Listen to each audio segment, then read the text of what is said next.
friendly reminder, when you hear bless your heart or isn't that special, it's not always a compliment. You got your heart broke. Hey, with the Queen of Hearts. This is 98.7 and AM 1580 WLIJ. Welcome to Election Day. It is Tuesday, November 5th, 2024, here on the Leader, 98.7 AM 1580 WLIJ.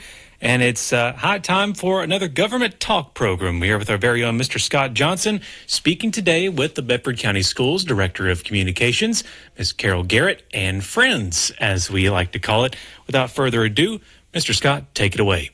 Thank you, Producer Brandon. This is Scott Johnson on behalf of Hopkins Farm Broadcasting here in Shelbyville, Tennessee, Bedford County, about 50 miles south of Nashville, 25 miles south of Murfreesboro, in the lovely, rolling, and let me see, sunny Green Hills of southern middle Tennessee. It's that time of the month where we have Carol Garrett, the Director of Communications for the Bedford County School System, in to talk about various things going on in our school system. Just a reminder to folks, 20% of our population is in a school Monday through Friday, 10,000 staff and students. So it's kind of a big deal around here. And, of course, today, well, first of all, good morning, Carol. Good morning, Scott. Good to have you here. I know you guys don't have students in the schools today because it's election day, and some of your schools are used as voting precincts. That's correct. And however, you did bring a special guest today, as you always do with Carol Garrett and friends. So who you got today? Absolutely. This is my good friend, Dulcie Davis. She is our attendance officer for Bedford County Schools, and we're happy to have her with us. And it's going to be a great discussion about all things attendance and how that's going and why that is so important for us. Good morning, Dulcie. Good morning, Good to Scott. see you again. Oh, it's so wonderful to be here, and thank you for letting me come. Absolutely. Anytime. Always glad to have you here, Dulcie. You've been here several times, and, of course, we've known you for about 20 years, and working in the school. I wasn't supposed to say that. No, plus. Or plus. Yeah, well, just from my time coming back here and working with the school system. But where do you guys want to start today? About how to give back to your local schools, maybe? Yes, How can you do that, Carol? That would be great. We get questions often. We talk about the importance of a school system. You hear a lot of conversations surrounded economic development. And we talk about that a lot here, and it's important. It's critical. We want to have a healthy, thriving community that we live in. And I know each of us maybe defines successful economic development in different ways. Sure. But always at the center of that is a healthy, thriving, successful school system. Education. And workforce development. Right. That's absolutely right. And we need to support our students as they learn, become educated, and decide how they want to go out into the world and give back and be productive citizens as well. So we often get asked, then how can I help support our schools? What can I do? Okay. Whether you're a parent, you're a grandparent, you're a community member, you're a city councilman, you're a county commissioner, there's lots of ways you can give back. So we get asked that, and so we thought we might discuss that this morning, some of the ways that you may know about, you may have forgotten about, or you may not know about.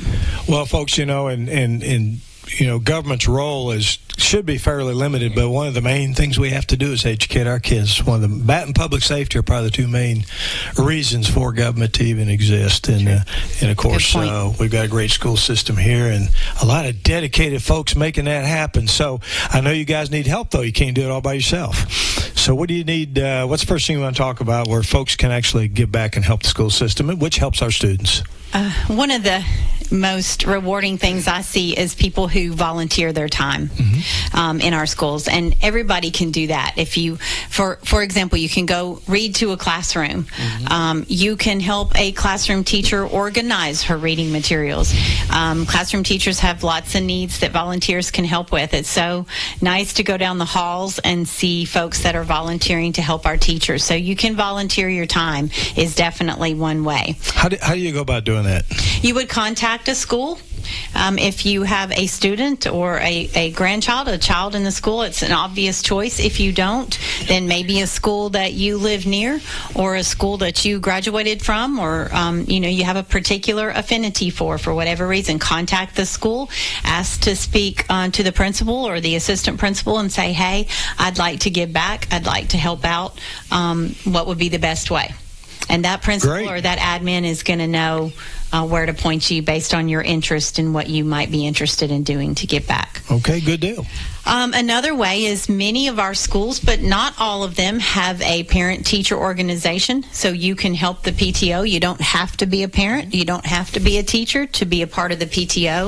Our PTOs support our teachers, and as an end result, our schools in many different ways, and each school's PTO is different and has different dynamics. So you could help serve in a PTO, or if a school doesn't have a PTO, maybe you could help start one. And there you go. That would be very appreciated. Another way is we have community partners. You can give back financially through our community partners, or maybe even give back that doesn't cost you anything through banking or shopping. For example, we have First Community Bank as one of our partners, and they have a School Spirit debit card. You may have seen that promoted by us or the bank or your local school. That's all right. Remind folks, what a great program. It's absolutely. And you can get a debit card through First Community Bank, and then you designate which school you would like the monies to go to. And the way that works is every time you swipe that debit card wherever you're shopping, 3 cents of every transaction. It does not cost you. It's a transaction fee that the bank is donating. 3 cents of every transaction is going to the school you designate. That may not seem like a lot, but I've seen the numbers. It adds up. I think the last time we looked at the beginning of this school year, since First Community Bank started this program, $125,000 donated to the school system. That's what I'm talking about. Given back. Yep. And it's not costing that debit card owner anything. And they even make the card they customize the card to match your school. So if you're flying your colors when you're swiping your card. If you're a champion or you're a Viking or you're an Eagle or whichever school you're supporting, elementary through high school, you can have that card customized. Another way is a Kroger card. You can designate, when you shop at Kroger, you can designate that a percentage of that goes back to the school of your choice. It's very similar to the Is that the Kroger Points program, or is it something else? It's actually a donation by Kroger. Okay. Corporate Kroger. Every time you shop there. Every time you shop doesn't cost you extra. So that's another way. So just go to Kroger and sign up for that, right? Through that Kroger card, yes. And also, this year, one of our newest businesses in Shelbyville, Dos Bros, contacted us and said, hey, we'd like to help give back to the schools. And they asked each of our schools, so 16 schools, to pick a night that they wanted to invite their parents, their students, their teachers, their staff, their grandparents to come out to enjoy a meal at Dos Bros, and they would donate 30% of the receipts. You heard it right. 30% of You didn't say 3%. I did not say 3%. 30% of the receipts that night to that school if you tell them I'm here for... I tell you, that's a popular place, and I will say this, as much as I get around town on different things, those folks out there are very active in the community and giving back. So excited. Just a little shout out to Dos Bros. That's it.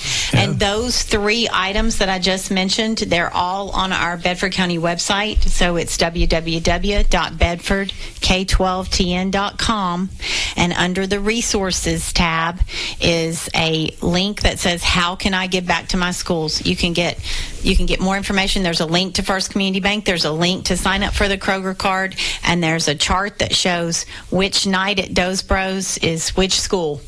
And so it's a great place to go. And anytime we add programs, we add it right there. How can I give back to What's that school? Website again, Carol? www.bedfordk12tn.com. And go to resources. Okay, good deal. Make it easy for folks. Appreciate y'all doing that. Try to make it logical to find it. Another group that is very supportive of our school system is the Shelbyville Bedford Community Foundation. That is a 501c3. It's a not-for-profit part of the Shelbyville Bedford Partnership. It can be confusing, but Shelbyville Bedford Partnership is our overarching tourism and economic development organization, but the Shelbyville Bedford Community Foundation is a part of that partnership, and it is a 501c3. It is a separate 501c. It is a separate. Yeah, it is. It has its own board. The foundation has its own board members, just like the partnership has its own board members. But the community foundation is supporting organizations within the community that are not-for-profits that people may want to give back to, and that foundation supports the school system. They also do teacher grants. That is the most tangible way right now. That is tangible. I like that word, tangible. That's it, that they are supporting. You can put your hands on it. Yeah. In fact, on November 21st, the Shelbyville Bedford Community Foundation will be donating over $10,000 to 13 of our teachers. Actually, I think it's 14 teachers, 13 projects. And these are not, these are projects that are not funded anyplace else. So it's not funded by the county through the school system. These are extra things that teachers would, as we all know, spend their own money on. To enhance the learning process. Yes, but things that these teachers need to enhance the learning process. Well said. It might be special calculators for upper level math, or special robotics coding equipment for upper level math. It's all over the board. It might be larger desks for students because they're asked to have so many materials on their desks, and they have these tiny desks and they don't have room for their laptops and their notes and all the things that we're asking them to do. So the projects are varied, but they are excellent. It's actually very hard to choose who's going to get the grants, but we're excited in November to be handing out 13 checks to 14 different projects. And I believe the foundation does that twice a year. They do it in the fall semester and in the spring semester. Yes. That's been the goal if we raise enough money. Yeah, exactly. Well, it's all about. So, folks, we're going to take a 60-second break here, but you can give to the foundation knowing that the majority of that money is going back to the school system. That's right. As well in different grants. Folks, we're talking to Carol Garrette, the Director of Communications for Bedford County Schools, and Dulcie Davis, the Attendance Officer in the Central Office for Bedford County Schools. We're going to take a 60-second break and be right back. When's the last time you've seen the eye doctor? Don't wait. Whether it's little Carter's first pair of glasses or keeping a good eye on your vision health as you age, your eyes are a precious thing. See personalized care for the whole family and friendly faces at Dr. Hasty Family Eye Care on 605 North Main in Shelbyville, across from the U.S. Post Office. Striving to bring you excellence in optometry every single day. Don't put your family's vision off. Make an appointment today at 931-684-2020. Personalized eye care for the whole family at Dr. Hasty Family Eye Care. Visit Kincaid Service Company today to experience the superior comfort of a Serta mattress. Serta has pioneered sleep innovation for more than 90 years, bringing quality products to more than 150 countries worldwide. Serta Comfort is validated by consumers with thousands of 5-star reviews and are designed and assembled in the U.S. at one of Serta's state-of-the-art facilities. Serta's award-winning mattress collections are created by providing superior comfort along with overall support and breathability. Get Serta Comfort by visiting Kincaid Service Company in Shelbyville. Online at kincaidservice.com. This is Scott Johnson on behalf of Hopkins Farm Broadcasting here in Shelbyville, Tennessee, Bedford County. It's that time of the month we have Carol Garrette, the Director of Communications for Bedford County Schools. She has special guests today, Dulcie Davis in here, the Attendance Officer for the school system.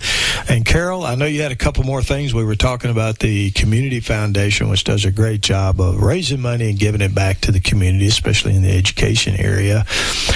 You got a fundraiser coming up for that in the spring. We want to talk about that just a little bit because folks need to start preparing for that. Yes, might want to start, get your walking shoes on and get some steps in each day. So we are grateful for the Community Foundation who is organizing the Connected Community 5K. We hope to make this will be our inaugural event. We hope to make this an annual event, and the monies from this go to support Community Foundation projects, but mostly for teacher grants and school system projects. You guys are going to be doing it? We are going to have skin in the game. So we've been warning our principals and admin teams for a year, our athletic directors, our PE teachers. I know she said We're in athletic directors, so That's they it. better be out there. That's it. So we are guaranteeing 10% of our enrollment for teams in the Connected Community 5K. So we have over 9,000 students. Yes, you do. So we're guaranteeing 900 walkers/runners. I say walkers first because I'm going to be walking it. But the way we do it is, so our largest school, Shelbyville Central, they will guarantee about 160 participants in the race, down to our smallest school, plus the central office will guarantee 10% of their enrollment. So they'll have about 4 or 5 from each of those schools at least. These can be students, parents, grandparents, community members that want to support a school and be on a team, or you can have your own team. You can have a Scott Johnson team. We can have a Cooper Steel team. We can have a Kroger team. Hopkins Farm Broadcasting. That's it. Okay, all you Hopkins young guys Farm out there in the Broadcasting, gonna producer's have a team. booth, get ready. But let me just say one more thing about that. No excuses. How's that? Because you got any examples? This is a walk/run. My 96-year-old mother is going to be in this. She walks a mile a day. I got to get her up to 3.1. But Good she will for be her. She will be 97. Now you on make the me day feel of the bad. I'm going to have to do it now. Yep, you got to do it. No excuses. You know, if you get 900, Carol, having been involved, I know it's hard to believe, but in the running community here, I don't think there's ever been an running event with 900 people in it. Remember, walk/run. You do not have to run it. Do not frighten all Let of me correct that. off. That's Yes. walking/running. That's right. Your option or a combination thereof.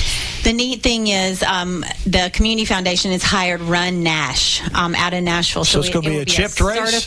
A certified race. Ooh. So the map is already made. You get people for from the out of town route. coming to that. Absolutely. Yep. And we want other teams, not just Bedford County Schools teams. We're just guaranteeing, hey, we've got skin in the game. You're supporting us. We're gonna go. Is there a date for that? It is May the 10th. Mark Saturday. your calendar, folks. Saturday, May the 10th. It is Mother's Day weekend because it is. It will be in honor of our mothers. That's why my then 97-year-old mother's going to be in it with me, Lord willing. So we're excited. Okay, fantastic. What a great, healthy opportunity to do something. The weather ought to be nice, and what a great organization for it to go to help we're our teachers. Excited. So we're going to segue into, we've been talking about how to volunteer, help your school system in many different ways. We appreciate you coming in on that, Carolyn, but I know you got some other things you want to talk about here today, too. A leading indicator of success for a student is showing up. Attendance. You got to show up, right? You got to show up. And it's so real. And Dulcie always has some interesting facts for us. Okay. And she works so hard, she and her team, every day to make sure that attendance matters to our students and our parents. So she's here to talk about that. Over 9,000 students.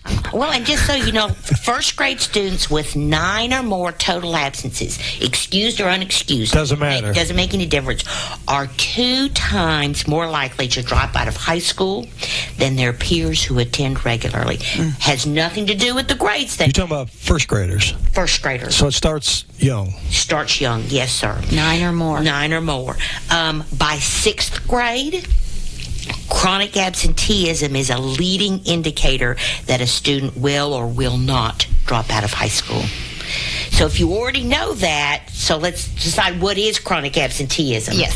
So chronic absenteeism is not coming to school, whether it's an excused absence, like you're at the doctor's or you're at the hospital or you're at the dentist, or whether you're just staying at home. Any type of absence at all is considered to be part of chronic absenteeism. Because you're not there to learn. That's right. You got to be there to learn. You got to be there to learn. You have to be there. And by definition, chronic absenteeism nationwide is defined as a student missing 10% or more of the days that they're enrolled. So if you're enrolled for 10 days, 10% of that would be 1 point then. One day. So we have 180 days of instruction, or it's actually 175 days of instruction. So if you miss 17 or more, then you for are whatever reason absent. And every time we have a snow day or a flood day, we take one day off, and that lowers that number. So we're already watching where we are.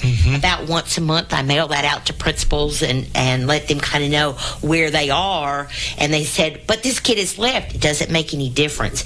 It's whether if they've ever been enrolled. We look at them up until they're half the year. So we take, if we've been in school for 50 days, we look at 25 days. How many of them have been absent for 10% of that 25 days? So how does this impact graduation rate as well? Because that's our ultimate goal in school, that we get that diploma. If you're not at school, you can't graduate. And so lots of teachers, if you're willing to show up, you've got skin in the game. Most of them will give an extra effort to get you through. You've just got to be here to be able to do it. Because show that you're trying. When students improve their attendance rates, they improve their academic prospects and their chances for graduating, just because it's there. And I think they develop work habits that way too for later in life. I know one of the biggest complaints I've received from a lot of our larger industrial complexes here is just show up.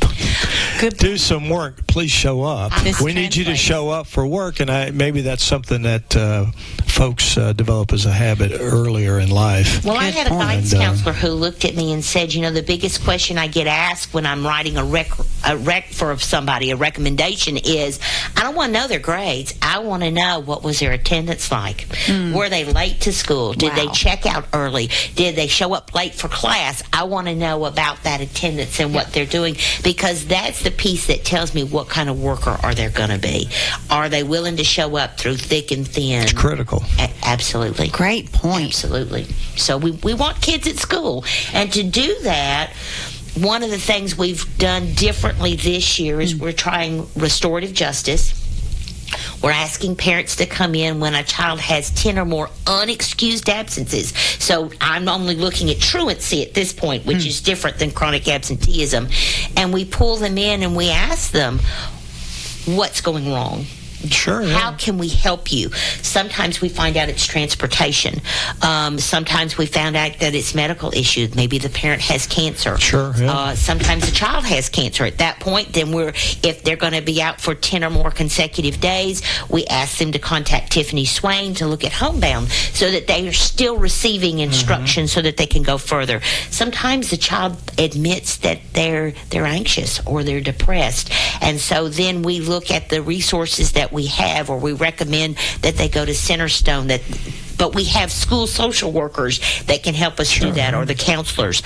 Sometimes they say, we just don't have the money to put clothing on them. So we find those other community servants that have the clothing that they donate that we can get to the children. And sometimes the kids are working. We have one 19-year-old girl who came in. She is working second shift so she can graduate. She's on track to graduate. Okay, good for her. She works in Murfreesboro. She works from 6:45 p.m. until 3:15 a.m. Oh, my gosh. Drives back to Shelbyville and then tries to get to class on time. So needless to say, she had a few difficulties. So we worked with her to kind of look at her schedule to see what we could do to help her that way. She's dedicated. She absolutely has skin in the game. So when somebody's that dedicated, you work with them, right? Absolutely. We look for any option we can do to get them there. And that was her main fear when she was called into this meeting, was that we were going to tell her she couldn't come to school anymore.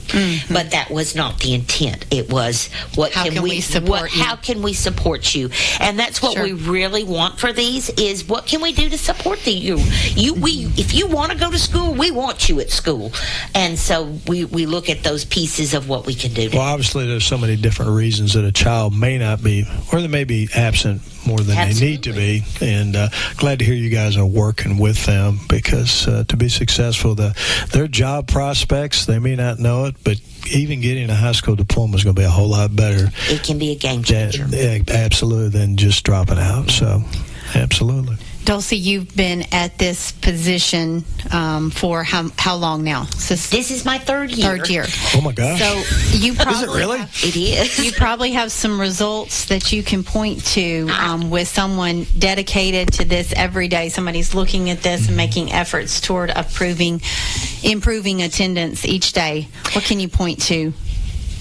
I can tell you that for the 2021-2022 school year, the system's chronic rate was 24.4%. And that the state... say that again. 24.4%. So 25% of the school year, almost, we had students that were not in school. Whether they were just not in school for whatever reason, or they were in the hospital, or they were sick, but 25% of the time they were out. Sounds high. Put that in perspective. How does it compare to a state number? Okay, the state number was at 20.3%, but that was from, when you compare it to 2019, that was an increase of 55%.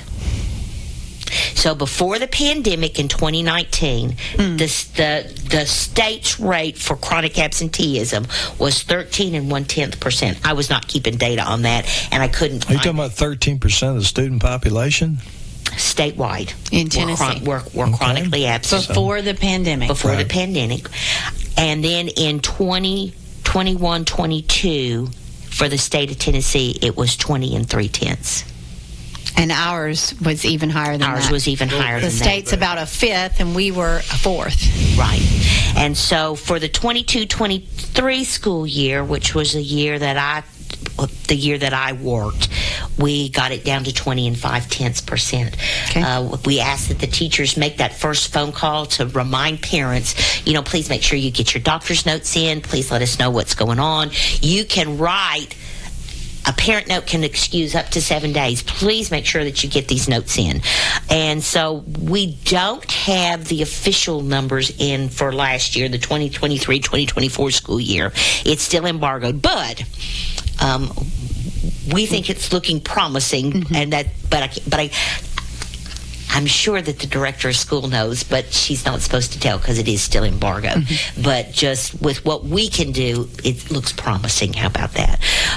But we work with our kids. This year so far, out of the 8,825 students that would count towards that half of which have to be in school. So that doesn't include pre-K. And it does not include pre-K, no. Right. And those that have only been in school for like a day or so, it doesn't. Okay.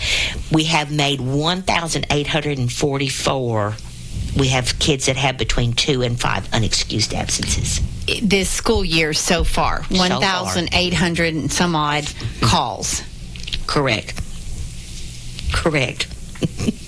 And we've, out of that 1,844, we've made 1,583 phone calls. So the rest are visits. It's all about communication, right, Carol? It is. I mean, and if well, I'm glad to see you guys are working so hard. Well, obviously, it's improving. It is. And it's all about not just the statistic, it's about getting those kids educated, right? Absolutely. So they can have a better, more productive life. Yes, ma'am. And what a friend, because if I was struggling to have get my children to school, what a great resource in Dulcie and her team. She's going to be nothing but helpful and supportive. She's tough, but she's kind, and we are so grateful for her efforts and knowing that she's out there working to support our students in attendance, because attendance matters. Okay, yeah, because I remember many decades ago where it was basically, where you at? That was kind of the truancy officer, right? But now obviously there's a lot of resources that you bring to bear to help our students and get them successful and get them in school. And then as a side effect of that, develop some good work habits about showing up. It does. Yes. Which is a way to keep a job and make more money and have a better life and be a productive member of the community, right? Absolutely. And that's what you want for anybody. For anybody. That's correct. Yes, they can be. Yep. And sometimes folks just need a little help. Not a handout, but a hand up. Absolutely. Right? That's right. Right. And Carol, we're about out of time. Anything else you guys want to talk about? Let's see. We've got a parent university coming up. Absolutely. November the 14th. What's this one going to be about? Well, this ties so well. It's how to keep your children healthy. It will be led by our Director of Health Services, Dee Crabtree, and keeping your child healthy is part of them being able to come to school. Absolutely. Obviously, that affects our attendance, and so that'll be on November the 14th. It's a Thursday. It will be at Harris Middle School. Okay. That is just where it is hosted because it's central. They get to host a little bit of everything, don't they? They got a great facility there. They have a beautiful facility. And it's kind of central located in the county. It is. But it is for everybody. It is free. It starts at 6 o'clock in the evening, so folks have time to get off work and get there, and runs till 7. And translation is available. We always have interpreters available, so please come join us. Dee will be leading that. We have one a month. Our folks. It's a series with different topics. It's a series that is also on our website. You can find. What a great program. Yeah, it's a great program. Parent University. November 14th. It's going to be all about health. That's correct. We need a little help in that area sometimes. We all need a little help.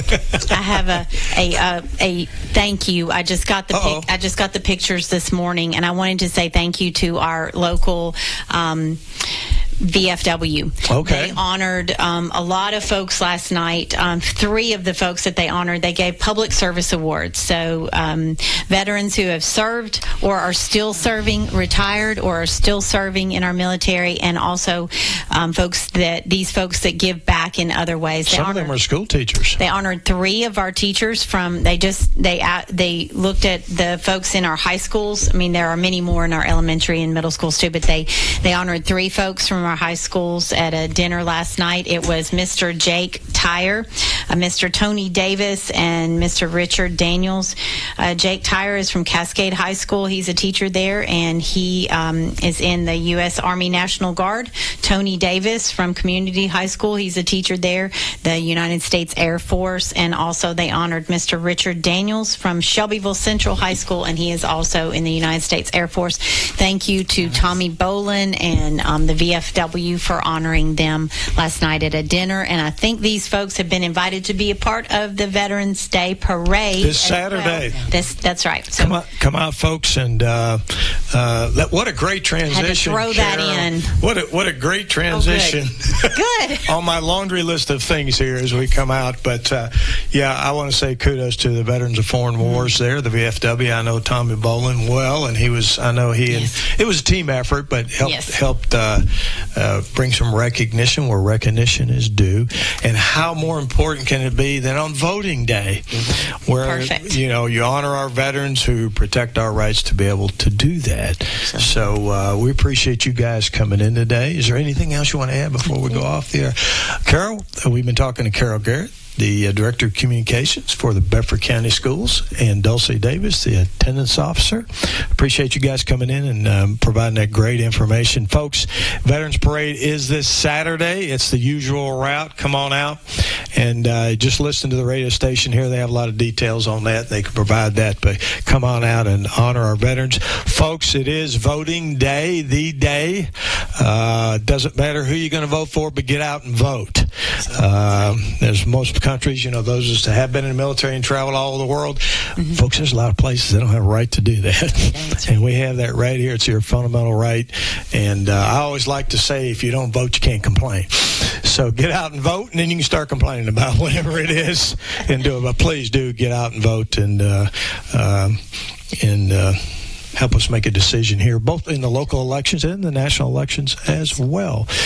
Folks, this is Scott Johnson on behalf of Hopkins Farm Broadcasting, the only locally owned radio station in Bedford County. Until next time. Visit Kincaid Service Company today to experience the superior comfort of a Serta mattress. Serta has pioneered sleep innovation for more than 90 years, bringing quality products to more than 150 countries worldwide. Serta Comfort is validated by consumers with thousands of 5-star reviews and are designed and assembled in the U.S. at one of Serta's state-of-the-art facilities. Serta's award-winning mattress collections are created by providing superior comfort along with overall support and breathability. Get Serta Comfort by visiting Kincaid Service Company in Shelbyville. Online at kincaidservice.com. When's the last time you've seen the eye doctor? Don't wait. Whether it's little Carter's first pair of glasses or keeping a good eye on your vision health as you age, your eyes are a precious thing. See personalized care for the whole family and friendly faces at Dr. Hasty Family Eye Care on 605 North Main in Shelbyville, across from the U.S. Post Office. Striving to bring you excellence in optometry every single day. Don't put your family's vision off. Make an appointment today at 931-684-2020. Personalized eye care for the whole family at Dr. Hasty Family Eye Care.